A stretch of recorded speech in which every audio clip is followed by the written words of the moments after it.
A lot to say here from a communication standpoint with regard to Blake Lively and Justin Baldoni, two actors who were in the same movie. It Ends With Us. The movie was very successful, and all of a sudden the New York Times writes a story in December, on December 22nd, talking about how Justin Baldoni's representatives were trying to smear, allegedly, Blake Lively. That blew up into a whole big story. Quite frankly, knowing the New York Times as I do, I just think the New York Times wants to extend whatever piece of what's left of the Me Too movement as far as they can. And the Me Too movement is effectively gone. And here we are 6-7 years later.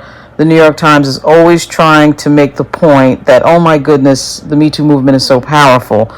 But what has happened now is a big backfire, because what then happened after this article ran on December 22nd and blew up, of course, is that Justin Baldoni turns around and he sues. And he sues the New York Times for $250 million on December 31, 2024. He's unlikely to win that case, by the way. It's almost impossible to win a libel case or a defamation case or any other case against a media platform. And I think I saw a stat online that the New York Times has not lost a libel case since the 1960s. That makes sense because that's when Tom Sullivan came into play. And Tom Sullivan is really an extra protection for public, for the paper, against public figures who sue in a way that is frivolous. I don't actually think that this lawsuit is frivolous, but to the New York Times, every lawsuit is frivolous. They think they can do no wrong. Already we can see in the public domain from the representatives of Baldoni that there may have been some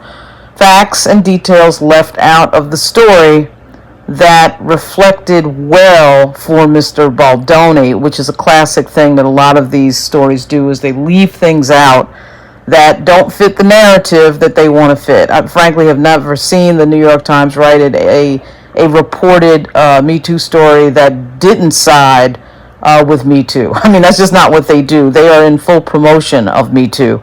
The only time you see any criticism of the Me Too movement in the New York Times is the editorial page. You may have a random stray editorial or a letter or something, but typically what this is a full promotion and advocacy for a social movement coming from the New York Times.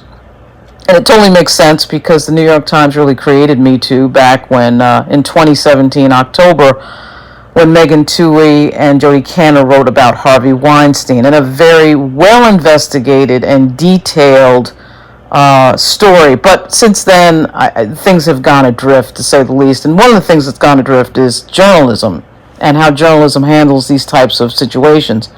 The way the New York Times handles it is to assume that the woman is completely right and that the man is completely wrong, and he's a predatory devil. I mean, that's just basically that is the model of their reporting for almost every single story. I had to deal with the New York Times over Justin Fairfax back in 2019, and it was crazy. I mean, I'll do a video on that, but it was a thing that was, to me, outside of journalism in terms of just basic journalistic standards.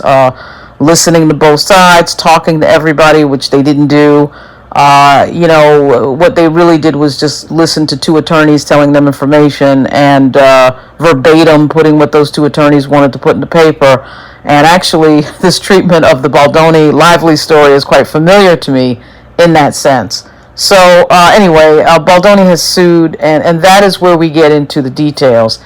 He's also saying that, or I should say his representatives are also saying that there's going to be some sort of a website detailing the things that the New York Times left out.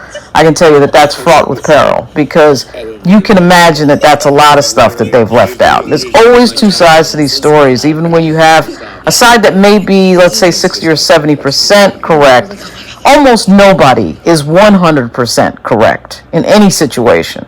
So the New York Times doesn't really want to recognize that in these situations. They always assume the woman is 100% right and the man is 100% wrong, and we just go from there. So you see a lot of their modeling, their stories are modeled that way.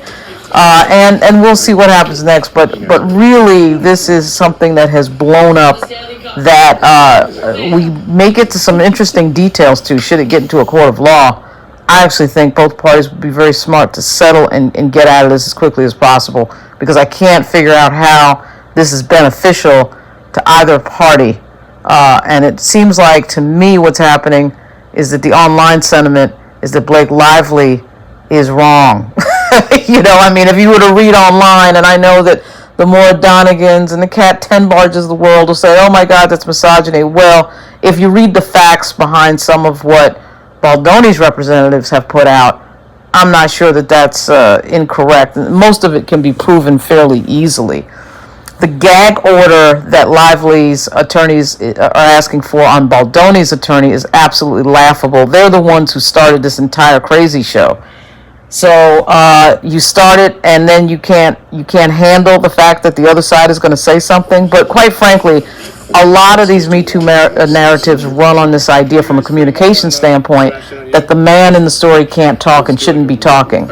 And any talking that he's doing is Darvo. Any talking that he's doing is wrong. Any talking he's doing is abusive and misogynistic. I mean, that's just how they roll. They think only one side is allowed to talk. And that right there is hugely problematic. This is Lauren Burke. I do crisis comms. I'm in the media. I've been in the media for over 20 years, and I've worked in politics for about the same amount of time. I've flip-flopped back and forth, and that has been interesting to watch both sides. I am shilling for the 48 Laws of Power. Yes, I do get a commission if you buy it. Excellent book, and the reason that I'm shilling this book, because I don't shill anything I don't actually read and I don't actually use, is that there's a lot to be learned in communication strategy in the 48 Laws of Power.